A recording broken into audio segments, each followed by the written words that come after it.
Greetings, everyone. I wanted to make a video kind of to crowdsource opinion about something. So, about a week to a week and a half ago, there was this mini blip of a controversy in boutique Blu-ray fandom, which is a thing, and it involved Dawn of the Discs. Dawn of the Discs is a Twitter, Instagram, and Facebook account run by someone.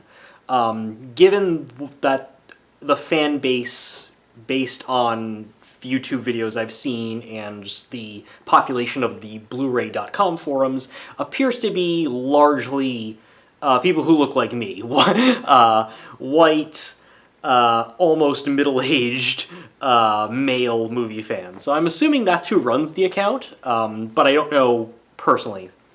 Dawn of the Discs is a pretty good resource if you're looking for, hey, what's coming out from all of these myriad of different boutique labels.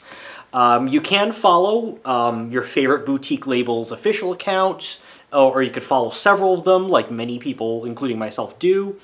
But if following them all is going to clog up your pipeline, it's a pretty good resource where you can just go to the Twitter feed or go to his Facebook page, and you can just kind of have a one-stop shopping of, hey, here's what's been announced, here's what new special features were announced if we already knew a title was coming out, that sort of thing. It's a good resource. And many other channels, Michael Keane, Master Chaos, a bunch of Aaron Pin, a bunch of these guys who make videos and are more popular than me about it, but most of whom I'm fans of. They'll also kind of do like weekly recaps of some of this stuff too. But Dawn of the Discs is pretty much the least time-intensive version if you want a rundown of this stuff. So about a week and a half ago, like I said, he posted, I guess they were screen caps of retailer website listings for Shout Factory / Scream Factory doing 4K new releases of Halloween 1 through 5. It appeared, I think it was on a Canadian website, and it had the SKU and a price, and it basically said it was like a pre-order or a back order type thing, but it was something along those lines. And then, so it had that. And so I guess what happened is Shout Factory kind of gives certain retailers this information ahead of time, so I guess they can plan or order their stock or get prepared to update their websites or something like that. So they let them know before it's official, and then these retailers either put up a page, or they had a page that was kind of hidden, but it was still easy to find if you were searching for it. Something along those lines happened. Not quite sure. But it doesn't appear that these pages were found through any nefarious means or hacking or anything like that. And so, Dawn of the Discs, who I assume probably takes submissions, much like Ain't It Cool News used to do back in the day when that was still popular before we all found out about the crappy stuff Harry Knowles did. So I assume people kind of submit tips to him and then he reports on it or something like that. I don't think he crowdsources everything himself. That would be way too much time, and I have no idea what the guy's actual job is. So he ended up posting this and was like, hey, this is probably coming out. And then what happened was a couple people in the boutique world who work for companies like this, Shout Factory, there was a guy who works for Shout Factory himself, some other people who work for like Vinegar Syndrome, some other boutique labels.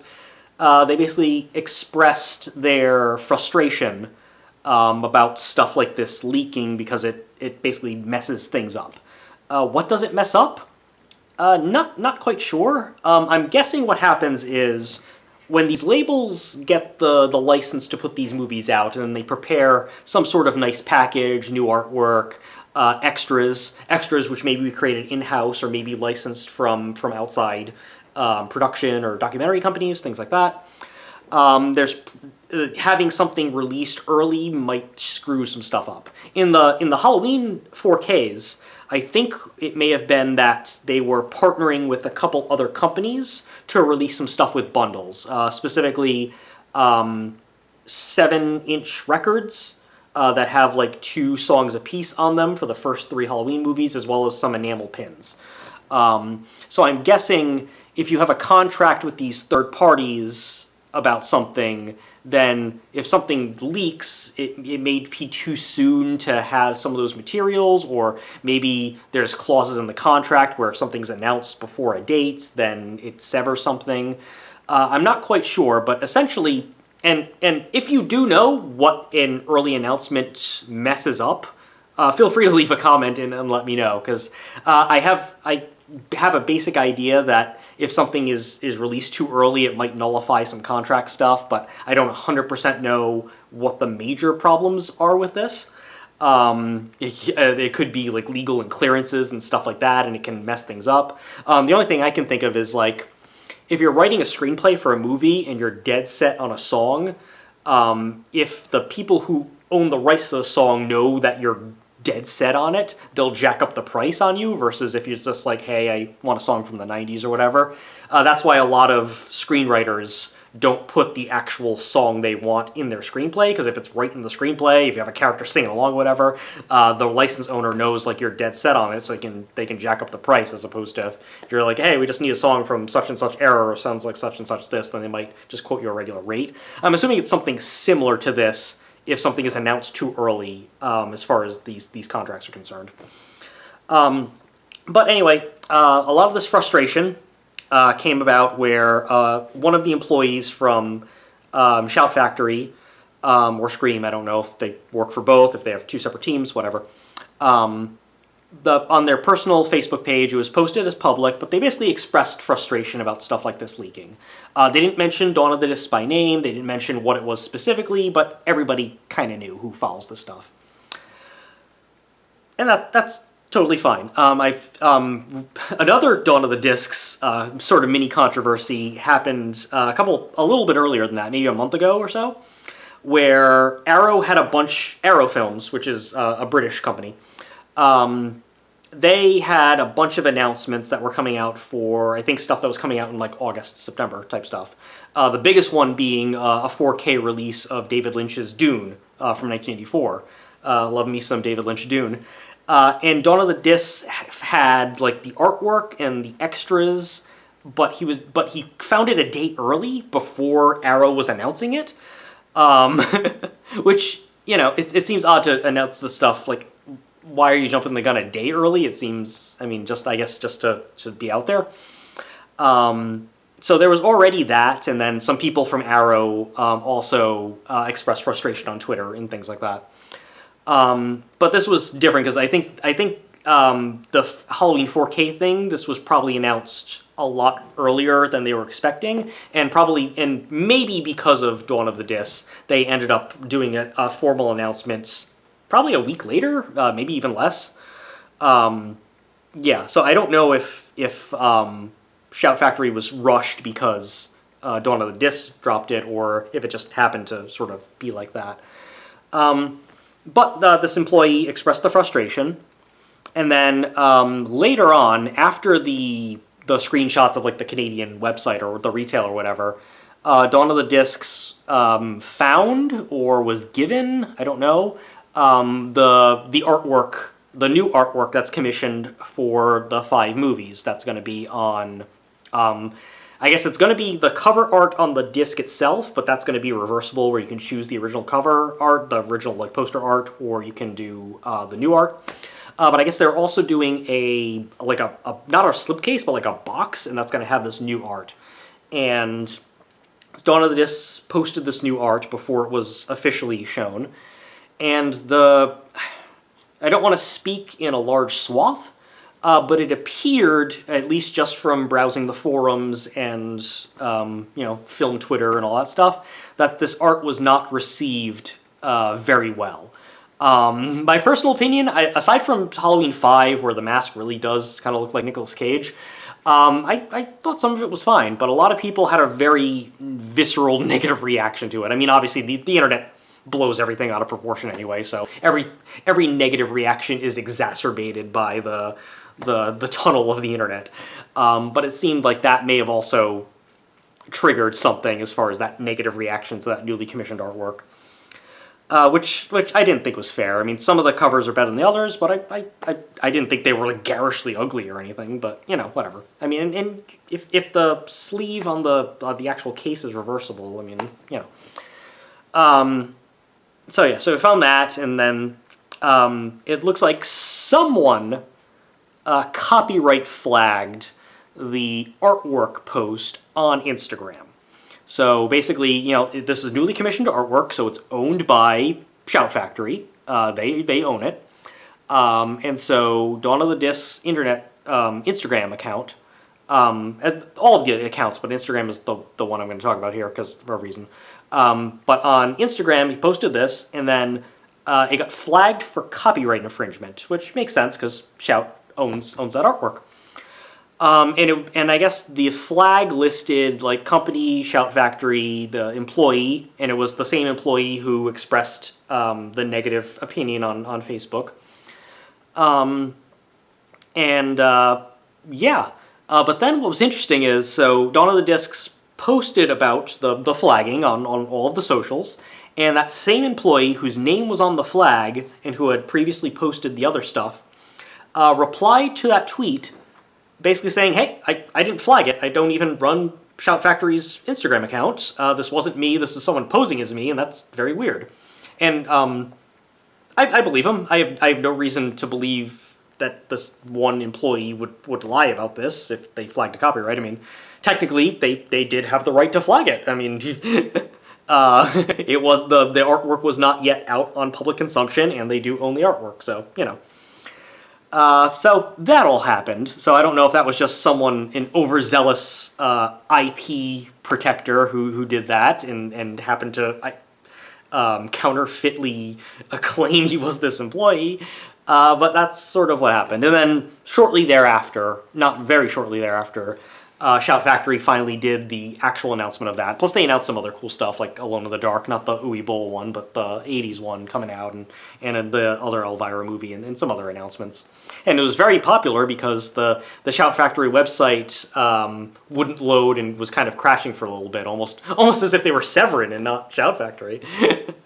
So I guess what I want to ask is, when it comes to leaking film information like this, what is fair game?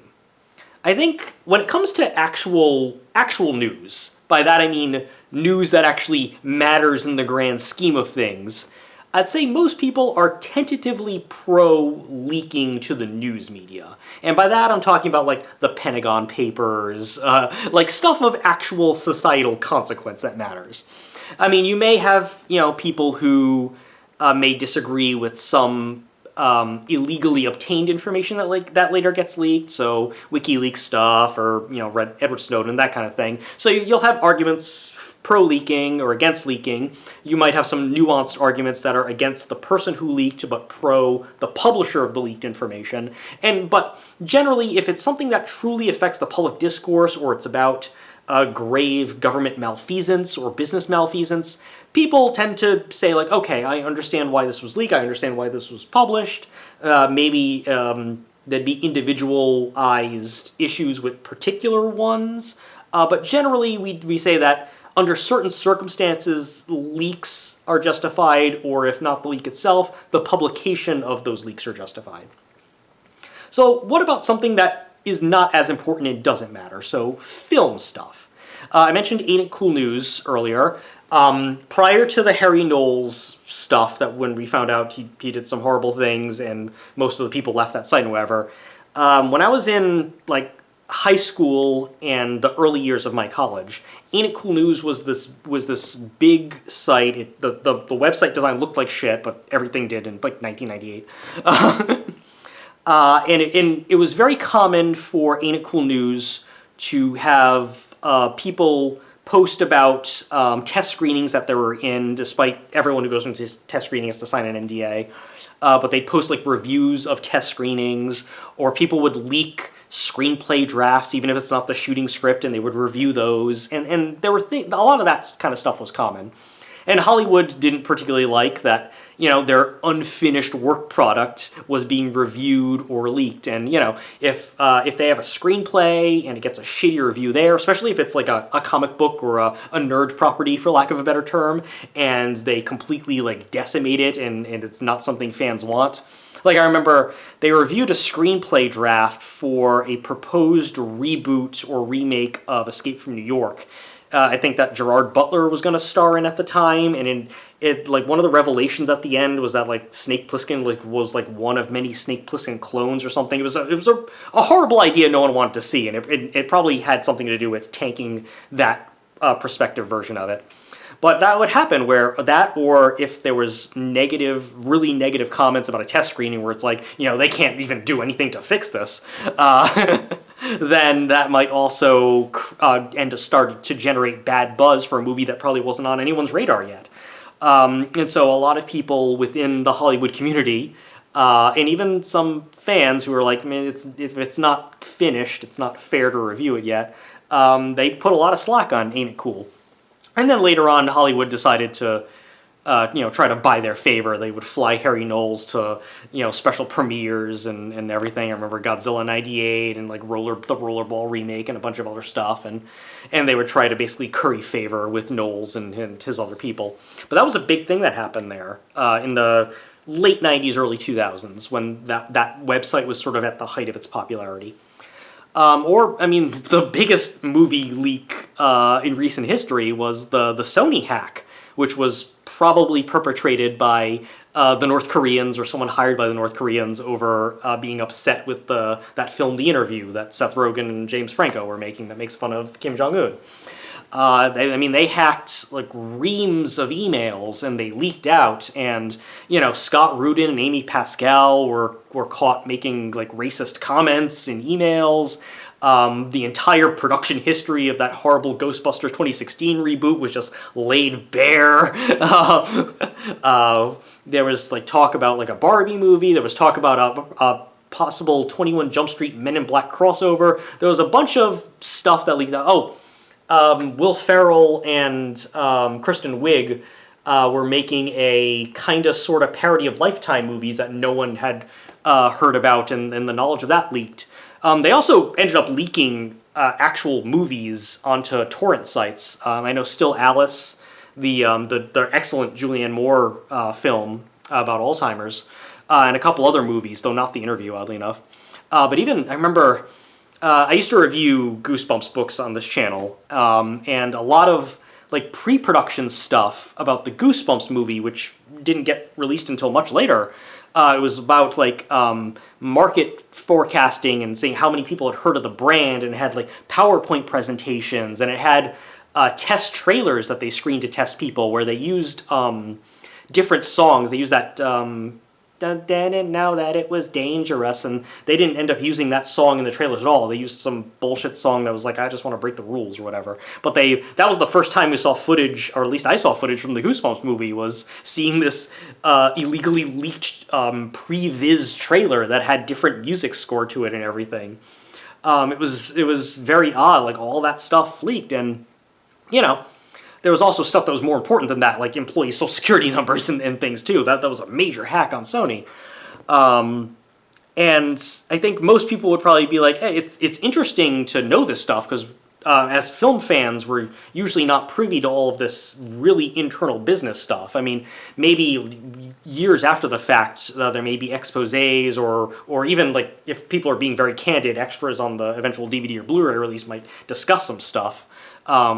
But outside of, like, the devil's candy about the making of the Bonfire of the Vanities, you don't normally get, like, really nitty-gritty, like, this is why every decision was made this way, with no PR filter behind it or anything.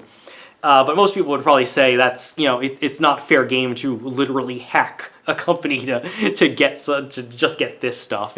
You're not, like, reporting general malfeasance, you're just kind of leaking movie news kind of stuff.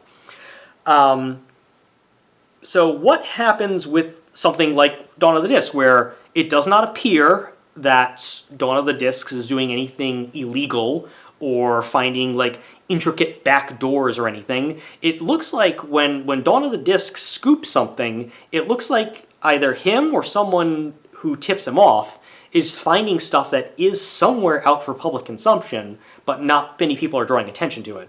Like, for instance, a lot of times Dawn of the Disc will be like, hey, we got this such and such director wrote on their page that they interviewed him for an extra on one of his movies that's getting re-released. I mean, if the original source posted that on their public for him, that's probably fair game. If a director says, like, hey, one of my old movies is being re-released and they're doing a 4K scan, but they don't name the movie and they don't name the label, that's probably fair game because the director, even if only a handful of people might follow that indie director from the 80s Facebook page, and now Dawn of the Disc is blowing that up so that more people see it. But that still seems fair game because it was something that was put out into public consumption and you're simply putting a spotlight on it. But if it comes to different retailers accidentally putting stuff up too early, I mean, technically anybody could find that if it's just available at a link, or if, I don't know if people are actively searching for this stuff. But if it's out there for public consumption and can be found through non-illicit means, that seems to be fair game. But if this stuff is not ready to come out and you're also shining a spotlight on it, does it have a potential to ruin that release down the road? Will it cancel a contract? Will it mean they have to push things up and that sacrifices quality of extras or something like that? Are there negative downstream effects if the news of this comes out? Because again, it's not it's not the Pentagon Papers, it's not it's not the Chelsea Manning leaks, it's not anything that important. It's just, will such and such a movie come out from such and such a label with such and such an extras. It's not, in the grand scheme of things, it's not terribly important. There's no public need to know about it. I think if it's someone on the inside of the companies that's leaking something and breaking their employment contract, that's obviously a thing. But if it's that, a day early, Arrow ends up putting up this stuff on a website and it's very easy to find, that might be fair game. So on the one hand, I read a lot of fans that are like, they shouldn't be upset with you, meaning Dawn of the Disc. You're just drawing extra advertisement to their product, you're getting people excited early, that sort of thing. And I can sort of understand that argument. I mean, technically, Dawn of the Disc doesn't... I mean, sometimes they'll put, like, hey, this is the movie I'm watching or whatever, but for the most part, it's just kind of a general promotion of this stuff. The account is mostly like, this has been announced, or this is coming out, or this is the artwork, or these are the features. And some of that stuff he's reporting as soon as it's announced or when it's actually officially announced, and some of the stuff is a little bit early. And apparently some of the stuff is occasionally incorrect, but I don't have as many details on that. So that's one side of the argument, is that, hey, he's just giving news and throwing business to these sites. But then, if you have people from Arrow, from Vinegar Syndrome, from Shout Factory, and they're all saying, by putting some of this stuff out a little bit early, it is causing problems for us. Even if they're not explicitly stating what the problems are, then something might be happening there. And unless one of those employees ends up saying, like, hey, we had this prepared, when the news came out from early, it fucked up this, and this, we're probably not going to know what that is. So maybe it's just sour grapes and they're upset that the wind got knocked out of them and they lost the ability to announce it on their terms. And I mean, it is their product, so you can understand they're upset at that. Or it might be legitimately hurting something on the back end. It may be causing something to fall apart that they were working on, and then they later have to release a compromised product because of that news. But I don't know that for sure. And so that is why I'm sort of making this video, because I'm sure anybody who comes to this video is probably going to already know the story, but I kind of want to crowdsource an opinion, which is leaks like this, for something that's not terribly important in the grand scheme of things. What is and what is not fair game? What do you think is fair to leak, and what do you think is not fair to leak, or not ethically or morally right to leak? Perhaps that's a better one, as opposed to fair. And if you know any better, because you may be more knowledgeable about the internal business stuff of these boutique Blu-ray labels, what are the negative downstream effects if something gets announced very early? Like, I assume the Arrow Dune thing and those titles, that was only a day early. I can't imagine a 24-hour or even a 48-hour difference might cause anything deleterious or terrible. But I believe the Halloween 4Ks were probably... they leaked at least a week and a half early from when they were finally announced. But it's possible that they were leaked way earlier than they were prepared to announce, and they felt they had to rush into it. Possibly. What are the possible parade of horribles that come from that? I do want to know. But that's why I made the video. I kind of want to see what your opinion is. So if you have an opinion, or if you have knowledge, or if you have any expertise that you can share with both myself and whoever may be watching this video out of curiosity, please leave them in a comment below. And that's kind of all I wanted to talk about here. So, housekeeping news. If you're not following me on Letterboxd, the name there is Leninhawk, please do. I used to write full-length movie reviews for every movie I saw in the theater, and I did that on a WordPress blog. And then some of those reviews ended up getting ported over to Pixelated Geek, which is a site some friends of mine run that is much more professional than anything I do. So you can read a couple of them on there. I think I also reviewed an X-Files comic book at one point, just because why not? But for the most part, I mostly just, anytime I either see a new movie or I rewatch a movie I haven't seen for a very long time, I usually write these mini reviews, and I was posting them on my Facebook and my Instagram, but those are both like friends only, private.